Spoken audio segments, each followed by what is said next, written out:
خاص طور سے اپنے امی ابو کو۔ اسد نے اس کے ہاتھ تھام لیے، مخمور نگاہوں سے اس کا چہرہ دیکھتا رہا۔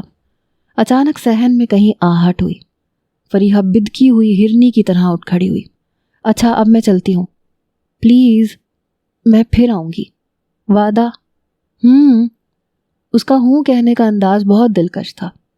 اس کی ہوں پر اسد کو ایک بار پھر پیار آ گیا۔ اس نے اپنے ہونٹوں کی مدد سے اس پیار کا عملی اظہار کیا۔ فریحہ گل رنگ چہرہ لیے واپس چلی گئی۔ وہ چلی گئی مگر اسد کو ایک دہکتے ہوئے الاؤ کے قریب چھوڑ گئی۔ یہ سوچ کا الاؤ تھا، ان لمحوں کی سوچ جو اسد کو دیوانہ کر گئے تھے۔ فریحہ کی مدہوش کر دینے والی قربت، اس کی خوشبو، اس کا گداز، اس کا ہوں کہنے کا دل فریب انداز، سب کچھ مل کے اسد کے ہوش اڑا رہے تھے۔ اگلا سارا دن اس نے ایک عجیب سے نشے کی کیفیت میں گزارا۔ رہ کے اس کی نگاہ بالکنی کی طرف اٹھتی رہی، مگر آج کھیلنے والے وہاں نہیں آئے۔ ہو سکتا ہے کہ وہ کھیلنا چاہتے ہوں لیکن ان کی لیڈر کا موڈ نہ ہو۔ ایک ہوش ربا رت جگہ نے اسے نڈھال کر رکھا ہو۔ کہا جاتا ہے کہ کسی چیز کو ایک مرتبہ پانے کے بعد اسے دوبارہ پانے کی خواہش 2 گنا اور 100 گنا ہو جاتی ہے۔ اسد کی کیفیت بھی کچھ ایسی ہی تھی۔ وہ پھر سے فریحہ کا قرب چاہتا تھا۔ ایک ریشمی رات کی تنہائی میں وہ پھر اپنے کمرے سے باہر قدموں کی نازک چاپ سننا چاہتا تھا۔ ایک بار پھر اس کے کندھوں پہ ہاتھ رکھ کر اپنے ہونٹوں کو اس کے ریشمی لمس سے ہم کلام کرنا چاہتا تھا۔ 3 روز تک تو فریحہ نے صورت ہی نہیں دکھائی۔ پھر بالکنی پہ یا چھت پہ اس کی تھوڑی تھوڑی جھلک نظر آنے لگی۔ ان کا فون بھی خراب تھا، لہٰذا فون پہ بھی رابطہ نہیں ہو سکتا تھا۔ اسد بڑی شدت سے فون کے ٹھیک ہونے کا انتظار کر رہا تھا۔ مجموعی طور پر اس کے یہ دن بڑے خوشگوار رہے۔ کھیل میں بھی اس کا دل جم گیا تھا۔ اس نے ایک بڑا کانٹے دار میچ ایک بینک کی ٹیم کے ساتھ کھیلا تھا۔ اس میچ میں اسد نے ایک بار پھر اچھی کارکردگی دکھائی تھی اور ان کا کلب یہ اہم میچ جیت گیا تھا۔ اس نے ایک بار پھر سجاد سے زیادہ اسکور کیا تھا۔ اس میچ میں سجاد نے ایک بہت نمایاں خباثت بھی دکھائی تھی۔ اس نے جان بوجھ کے اسد کو رن آؤٹ کروایا تھا۔ اگر وہ ایسا نہ کرتا تو ممکن تھا کہ اسد سینچری بنا ڈالتا۔ یوں تو اسد اس سے پہلے بھی کھیل میں سجاد کی خفیہ عداوت کا شکار رہتا تھا، مگر اس مرتبہ تو سجاد کی دشمنی اتنی نمایاں تھی کہ قدیر صاحب بھی چیخ پڑے۔ لنچ سے تھوڑی دیر پہلے جب سجاد آؤٹ ہو کے پویلین میں آیا تو قدیر صاحب اسے اور اسد کو ایک علیحدہ کمرے میں لے گئے۔ انہوں نے واضح الفاظ میں کہا، دیکھو بوائز، تم دونوں کی آپس کی کھینچا تانی سے ٹیم کو سخت نقصان ہو رہا ہے۔ میں اندھا نہیں ہوں، میں سب کچھ دیکھ رہا ہوں۔ تم مجھے ایکشن لینے پہ مجبور کر رہے ہو۔ سجاد ماتھے پر بل ڈال کے بولا، میں جانتا ہوں جناب آپ کا اشارہ میری طرف ہی ہے۔ شاید آپ کا خیال ہے کہ میں نے جان بوجھ کے، وضاحتوں کی ضرورت نہیں ہے۔ قدیر صاحب نے غرا کے سجاد کی بات کاٹی، میں کسی ایک کی نہیں تم دونوں کی بات کر رہا ہوں۔ جہاں تک اس رن آؤٹ کی بات ہے اس میں سراسر تمہاری زیادتی ہے سجاد۔ کسی اندھے کو بھی اندازہ ہو سکتا ہے کہ تم نے اسد کو غلط کال دی تھی۔ کال میں نے ہی دی تھی، مگر ڈبل کا پروگرام اس کا تھا۔ اسے بڑا شوق چڑھا ہوا تھا آف سپینسر کو کھیلنے کا۔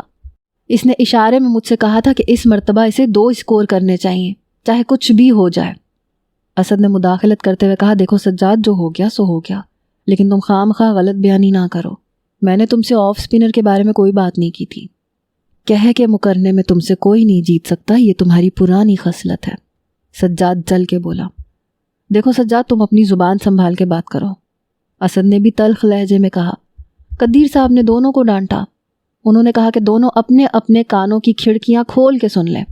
ان کے کلب میں یہ سب کچھ نہیں چلے گا، اور اگر وہ باز نہیں آئے تو پھر دونوں کی چھٹی کرنا ہوگی۔ سجاد سرخ چہرہ لیے کمرے سے باہر آیا۔ اسد جانتا تھا کہ آج کی ڈانٹ نے سجاد کی جلتی پہ تیل کا کام کیا ہے۔ وہ پہلے ہی اس بات پہ برہم تھا کہ اشفاق کے ہمسائے میں رہنے والی خوبرو لڑکی فریحہ اسد میں دلچسپی لے رہی ہے۔ کسی وقت تو اسد کو یوں لگتا تھا کہ وہ لڑائی جھگڑے کے لیے کوئی بہانہ تلاش کر رہا ہے۔ اگلے روز بارش کی وجہ سے نیٹ پریکٹس کی مکمل چھٹی ہو گئی۔ اسد نے یہ موقع غنیمت جانا اپنے طور پہ اس نے فریحہ کا ٹیلی فون ٹھیک کروانے کی کوشش کی۔ وہ لائن مین سے ملا، اس کی خوشامد وغیرہ کر کے فریحہ کا فون ٹھیک کروا دیا۔ اپنی اس کارکردگی کا صلہ اسے اگلے روز ملا جب فریحہ کے ساتھ فون پہ اس کی بات ہو گئی۔ آپ تو اس روز کے بعد سے ایسی غائب ہوئیں جیسے ایک مشہور جانور کے سر سے سینگ غائب ہو جاتا ہے۔ آپ اپنا نام لیتے ہوئے کترا کیوں رہے ہیں؟ وہ بھی ذرا شوخی سے بولی۔ ہاں، آپ شاید ٹھیک ہی کہتی ہیں، ایک ایسی شے کا انتظار کرنا جو سرے سے موجود ہی نہ ہو، گدھا پن ہی تو ہے۔ کون سی چیز؟ محبت، یا یوں کہہ لیں کہ محبت کرنے والی ہستی۔ اب آپ کو اور کیا ثبوت چاہیے؟ تو گویا آپ نے کوئی ثبوت دیا ہے۔ اس روز اتنا خطرہ مول لے کے میں آپ کے پاس آئی تھی، کیا وہ ثبوت نہیں تھا؟ میں مذاق کر رہا ہوں فریحہ، وہ سنجیدگی سے بولا۔ میں جانتا ہوں آپ نے میری خاطر کتنی دلیری دکھائی تھی، مگر میں اس دل کا کیا کروں، اسے کسی طور چین نہیں ہے۔ آپ کی طرف سے کوئی وعدہ بھی نہیں ہے، پھر بھی ہر وقت آپ کا انتظار رہتا ہے۔ پلیز فریحہ میرا کچھ کرو، ورنہ میں کسی کام کا نہیں رہوں گا۔ کیا کروں؟ وہ مصنوعی غصے سے بولی۔ میں آپ سے کچھ باتیں کرنا چاہتا ہوں۔ آج موقع بھی اچھا ہے، اشفاق اور خالہ آج رات کو گھر پہ نہیں ہوں گے۔ خالو کا آپ کو پتہ ہی ہے، وہ جلدی سو جاتے ہیں۔ وہ تذبذب سے بولی، اسد، میں کسی مشکل میں نہ پڑ جاؤں۔ مشکل کا تو کہیں نام و نشان ہے ہی نہیں۔ ہاں، یہ اور بات ہے کہ آپ آنا ہی نہ چاہتی ہوں۔ آخری الفاظ کہتے کہتے اس کے لہجے میں ہلکی سی مایوسی اتر آئی۔ اچھا، میں آپ کو سپہر کے وقت بتاؤں گی۔ سپہر کو مقررہ وقت پر فریحہ کا فون آیا۔ کچھ ہچکچاہٹ کے بعد اس نے آنے کا اقرار کر لیا۔ ایک سیاہ ریشمی رات کی کچھ اور حسین گھڑیاں اسد کی قسمت میں لکھی تھیں۔ اس کے جاں غسل انتظار کا نتیجہ دروازے کے نزدیک ابھرنے والی نازک چاپ کی صورت میں نکلا۔ دروازہ واہ ہوا اور وہ سمٹی سمٹائی اندر آ گئی۔ اسد نے اسے بےتابی سے باہوں میں بھر لیا۔ اسد، کیا کرتے ہیں؟ دروازہ کھلا ہے، وہ منمنائی۔ اسد نے دروازہ بند کیا اور وہ دونوں پھر سے ایک دوسرے کی باہوں میں کھو گئے۔ اسد نے ان لمحوں کے لیے طویل انتظار کیا تھا۔ وہ اس انتظار کی ساری کوفت کا مداوع جیسے ایک ہی بار میں کر لینا چاہتا تھا۔ اس کی وارفتگی فریحہ کو بھی منتشر کر رہی تھی۔ دونوں دیر تک ایک دوسرے میں گم رہے، ایک دوسرے کو تلاش کرتے رہے۔ 20-15 منٹ جیسے 15-20 سیکنڈز میں گزر گئے۔ پھر فریحہ اسد کی باہوں کے حصار سے نکلتے ہوئے بولی، اچھا اب ذرا آپ شرافت کے دائرے میں آئیں، مجھے دیر ہو رہی ہے۔ اسد نے اس کے مسکراتے ہوئے ہونٹوں کو ایک بار پھر آہستگی سے چوما۔ اچھا، خدا حافظ، وہ سرخ ہوتے ہوئے بولی۔ پرسوں آؤ گی نا؟ اسد نے پوچھا۔ میں نے کہا ہے نا، وعدہ نہیں کر سکتی، کوشش کروں گی۔ اسد اور فریحہ کی ملاقاتوں کا سلسلہ شروع ہو چکا تھا۔ اشفاق کو پتہ چل چکا تھا، مگر دوستی کے ناطے وہ خاموش تھا۔ اکثر رات 11 بجے کے بعد موقع دیکھ کے فریحہ اپنی وسیع کوٹھی کی بالکنی میں آتی، وہاں سے نیچے اشفاق کے صحن میں جھانکتی۔ میدان صاف دیکھ کے وہ آہستگی سے نیچے اتر آتی۔ اشفاق کے گھر کا گیٹ اور اسد کے کمرے کا دروازہ اسے کھلا ہوا ملتا تھا۔